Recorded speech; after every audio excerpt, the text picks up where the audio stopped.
Hi and welcome to this next video with Juji Heibel from Support for Sight, and we're talking today about disclosure at interview. Hi Juji, how are you? Hi, Colleen. I'm good, thank you. Are you well? I'm doing okay. Good, good. So, disclosure at an interview. So, what's disclosure?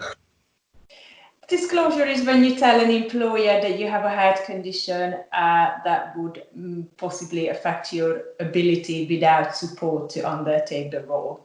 Depending on your choice, there is no right or wrong way about disclosure. You don't actually have to disclose your disability to an employer at any stage.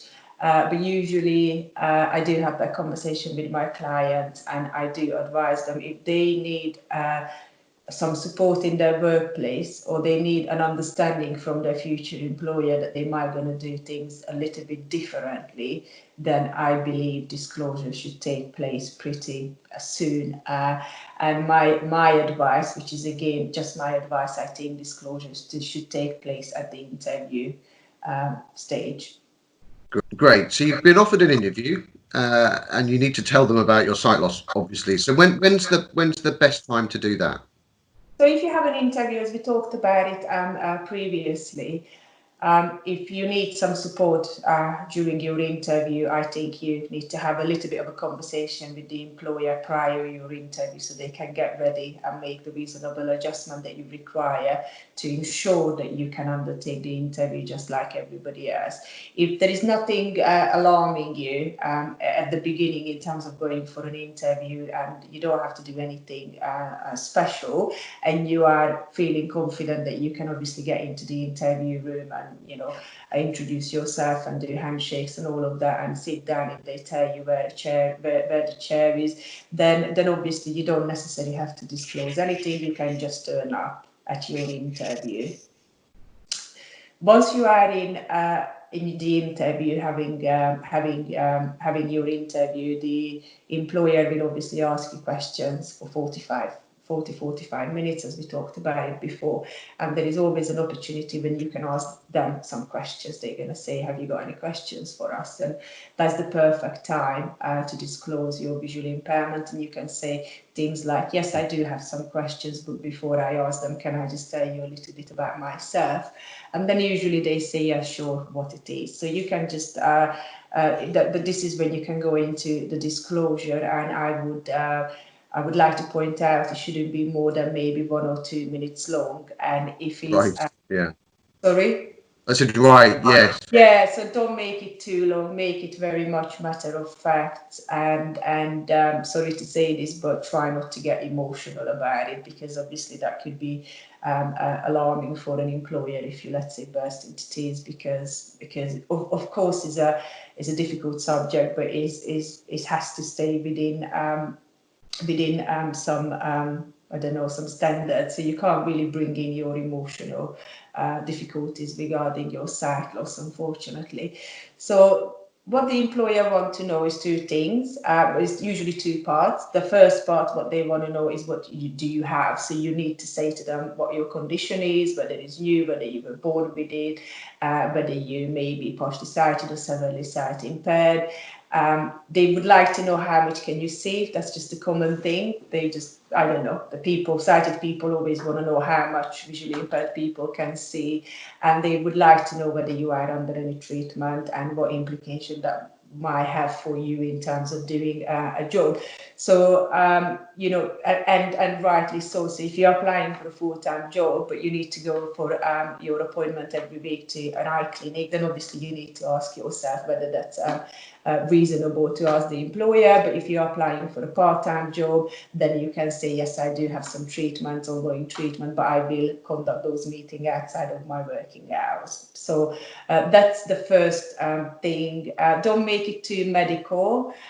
Just literally just tell them what you have experienced so far and what kind of your sight loss means to your everyday life. So that's the first part.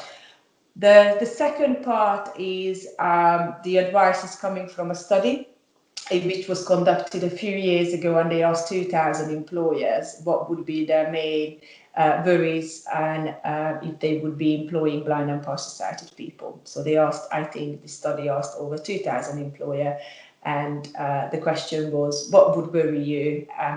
What kind of things would worry you if you would be thinking to employ somebody who's blind and partially sighted? And these employers have never employed anybody who was blind and partially sighted before, so they were brand new to the subject.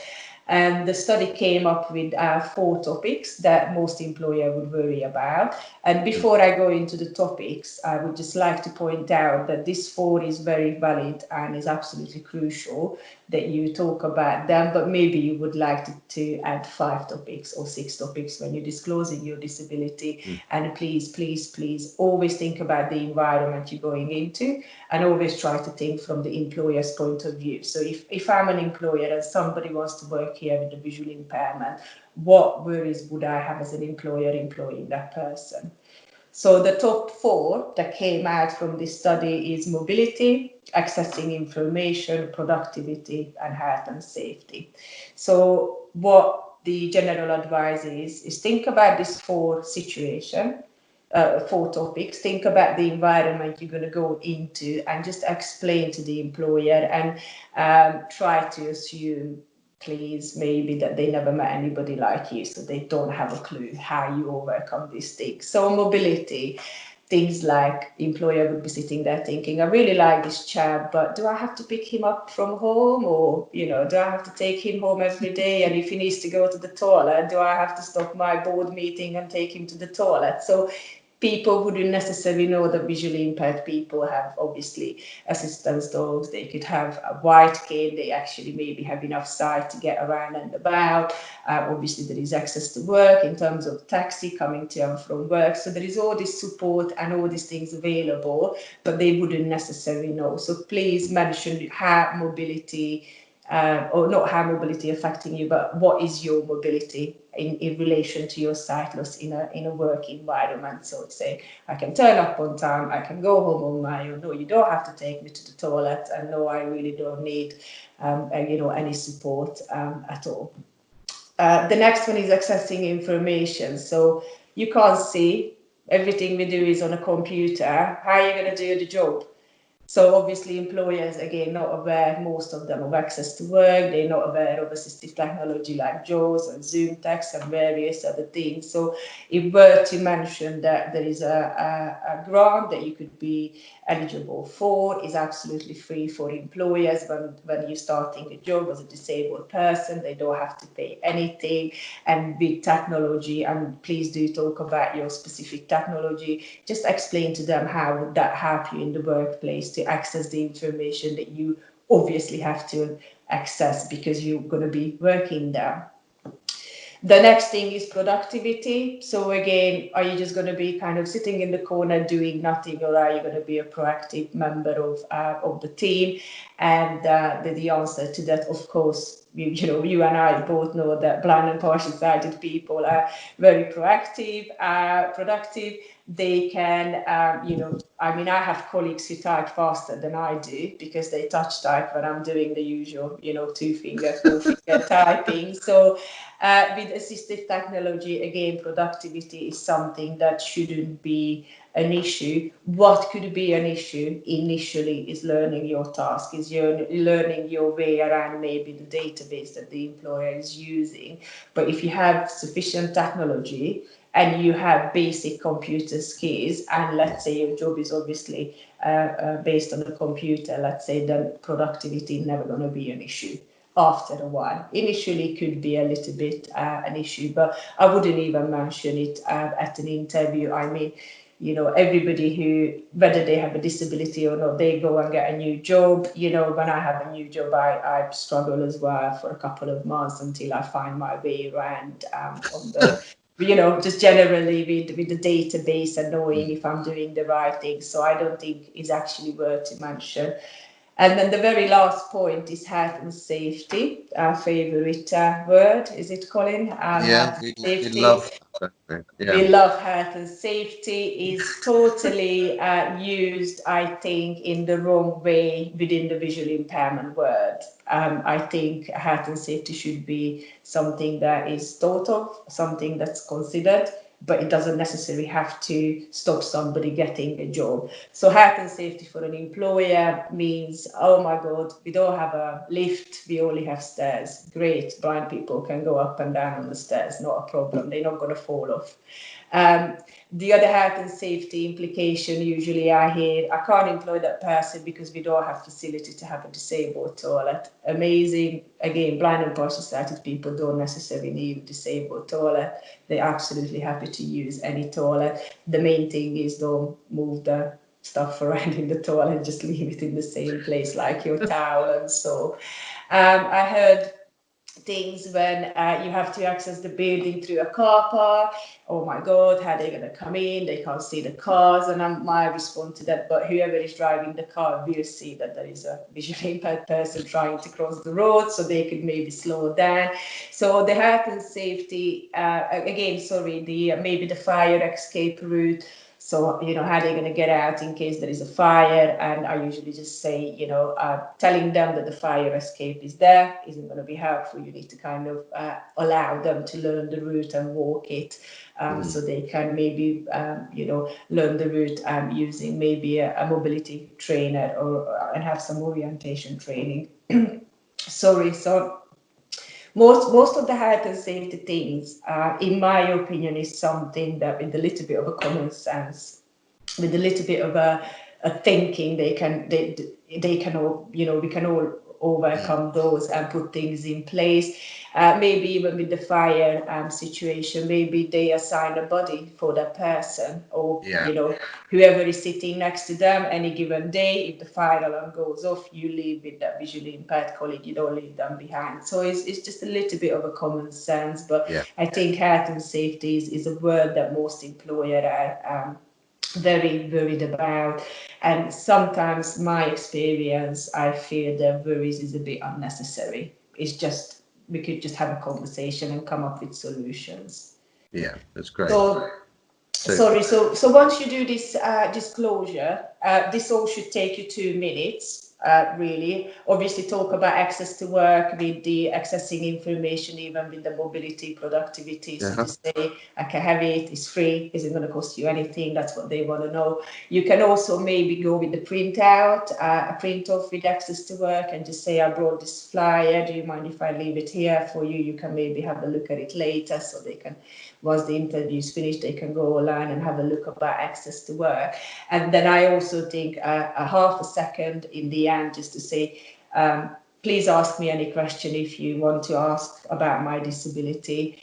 Is good to do, because again, with the Equality Act 2010 and discrimination, people are dying to know what's going on, and they definitely have questions. They just don't know if it's all right to ask. So if you offer them to ask you question, it would allow them to ask anything they may be thinking of, whether this could be a bit negative, a bit, just a bit strange. But what you need to make sure is when you leave the room, they're never going to think of you, and you're not going to be in their minds as somebody who could potentially good, but we're not too sure because of their visual impairment. So you have to leave the room, and the visual impairment should not be a question mark in their head. It should be you and your ability to do the job. And then that's kind of the advice I'm giving out to my clients. But just for everybody's information, you don't have to disclose your disability. You don't have to say anything. You don't have to do it before the interview. You don't have to do it at the interview, and you never have to do it. But just please ask yourself, if you don't do it, would you be able to hold the job down without support and understanding from the employer that you are living with a sight loss? That's great. Loads of fantastic information there. So if we were to sort of break it down, what are your top tips then for disclosing for an interview? Top tips would be, think about the environment that you're going into and try to think from the employer's point of view and their worries. Try to think about their worries and difficulties, maybe seeing how somebody with the visual impairment can come here and do a job, and always tackle that on the head at the interview. If you have any emotional turmoil since still because of your sight loss, then please try to contain that while you for the time when you're disclosing your disability. It's just, unfortunately, employers, wouldn't understand it and wouldn't. It's just not the right thing, crying at the interview because you experienced something horrible. And I think just really offer them as much information as you can, and offer them to ask you questions. And if they ask you question, it doesn't matter how silly it is, try not to show that, and then just be honest with your answers, but always focus on solutions rather than difficulties that you are experiencing. Absolutely. Sight loss. Wholeheartedly. Brilliant. Well, Gigi, that's really great. So thanks. So loads of information, as I say. So thanks very much for your time today. Welcome. And we'll catch you on another video, I'm sure. Great. Thanks, Colin. So that's how we can discuss our sight loss at interview to make a potential employer aware. So that's another one of our videos in our employment series, which are all available on the YouTube channel. So subscribe if you're there, so you'll get to know when another videos turn up.